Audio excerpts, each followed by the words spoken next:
Ternyata literasi bahasa Inggris tuh nggak begitu susah loh. Walaupun kamu nggak punya basic English untuk ngerjainnya, tapi kamu punya cara mudah untuk ngerjain literasi bahasa Inggris. Just do the best to reach your dream. Just do the best to reach your dream.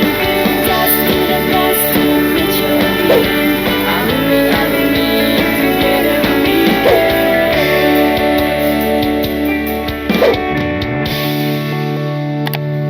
Hai, welcome back to GP Media Channel dengan aku Miss Nisa yang kali ini akan membahas literasi bahasa Inggris. Simak videonya ya. Oke, kita ke soal yang pertama. Di sini soalnya ini berbentuk kayak treat gitu ya. Jadi kita langsung aja ke pertanyaannya, nggak usah ke teksnya dulu, ke treatnya dulu, karena itu bakal ngurangin waktu kamu lama banget gitu ya kalau misalnya di UTBK. Nah, kita langsung aja nih ke soalnya. Which of the following tips is shared by Liam Green and Maya Perez? Jadi di sini di bawah ini ya, mana sih tips yang dibagikan oleh Liam Green and Maya Perez? Oke, berarti di sini kan yang ditanyain tipsnya dari si Liam Green sama si Maya Perez ya. Kita lihat dulu nih awal treatnya tuh ngebahas apa sih gitu. Di sini ada Lucy Green yang ngebahas tentang what are some tips for staying productive when working from home. Jadi apa sih tipsnya untuk tetap produktif saat kerja di rumah? Berarti di bawah itu menjawab pertanyaan si Lucy Green ini, yaitu untuk menjawab apa sih tips-tips untuk tetap produktif saat kerja di rumah gitu. Nah, yang ditanyain kan Liam Green and Maya Perez. Kita ke Maya Perez dulu ya, karena dia ini di bawahnya si Lucy Green. Maya Perez bilang tipsnya itu set up a dedicated workspace. It helps to have a specific area for work so you can separate personal time from work time. Also, create a schedule and stick to it. Take breaks regularly, but don't let them turn into long distraction.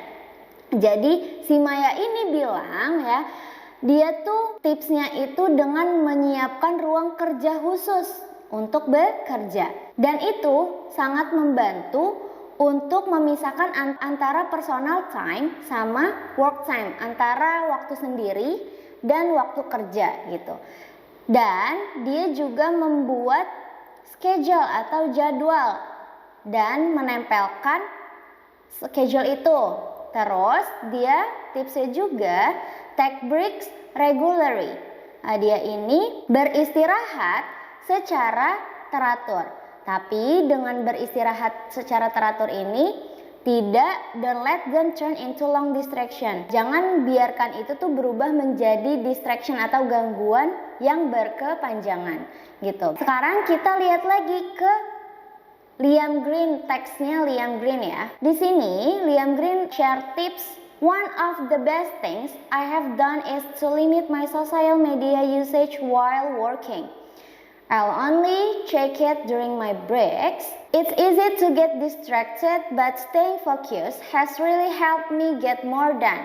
Jadi dia ini tipsnya yaitu dengan limit sosial medianya atau mengurangi atau membatasi penggunaan media sosial saat dia itu bekerja, saat waktu kerja. Terus dia juga bilang, I'll only check it during my breaks. Nah, jadi udah kita ketahuin dua kesamaan tips dari Maya dan Liam ini adalah dalam istirahat. Berarti jawabannya adalah yang A, take regular breaks atau beristirahat secara teratur. Next, di sini ada soal passage gitu ya. According to the passage, what is the relationship between population growth and resource consumption? Berdasarkan teks, passage itu kan teks ya. Berdasarkan teks, apa sih hubungannya antara pertumbuhan penduduk dengan konsumsi sumber daya? Oke, kita cari keywordnya adalah population growth and resource consumption atau consumptionnya ya. Di paragraf pertama. Oke, di sini kita nemu di paragraf pertama dia ngebahas consumption. Oke, kita baca ya. One significant contributor to these problems is the excessive consumption of resources. As population grow and standard of living rise, the demand for energy, food, and other goods increases exponentially. Nah, di sini katanya salah satu faktor signifikan yang menyebabkan masalah ini adalah konsumsi sumber daya yang berlebihan, yaitu seiring dengan pertumbuhannya penduduk atau populasi dan peningkatan standar hidup, permintaan akan energi, terus juga food, permintaan akan energi, makanan, dan segalanya ya, itu meningkat secara eksponen. Oke, berarti dengan pertumbuhannya penduduk, maka konsumsi resources atau consumption resources, apa sih consumption of resourcesnya? Yaitu ada energy, food, and other goods. Nah, berarti dengan adanya pertumbuhan penduduk, konsumsinya juga akan meningkat. Oke, berarti jawabannya adalah yang C. Population growth leads to increased resource consumption. Jadi pertumbuhan penduduk menyebabkan peningkatan konsumsi sumber daya.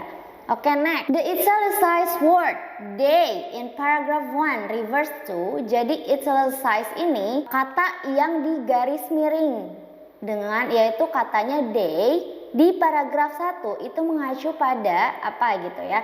Oke, kita cari di sini. Kata yang miring adalah they-nya ini ya. They created and delivered interactive production of Shakespeare for autistic individuals and their families. Jadi kalau misalnya kalian nemuin pertanyaan seperti ini, refers to mengacu pada ya. Jadi kata ini tuh, nah kata they ini adalah kata yang menggantikan sesuatu, entah orang atau barang atau apapun itu, dia adalah kata yang menggantikan sesuatu pada kalimat sebelumnya.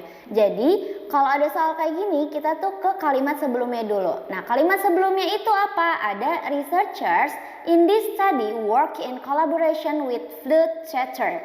They created. Oke, berarti kata they ini kan sebelumnya dia ngebahas tentang researchers atau peneliti gitu ya. Nah, peneliti dalam studi ini tuh bekerja sama dengan si flute theater dan mereka created and delivered, dan mereka itu menciptakan dan menyampaikan produksi interaktif. Nah, berarti kata they ini kan researcher kan, jadi harusnya kata di sini itu researchers created and delivered, tapi diganti dengan kata they. Berarti kata they itu mengacu pada researchers. Jawabannya yang C. Nah guys, gampang kan? Walaupun kalian gak punya basic English, kalian dapat mengerjakan literasi bahasa Inggris dengan mudah. Nah, sekarang coba kalian kerjain satu latihan soal dari aku dan jangan lupa untuk jawab di kolom komentar. See you!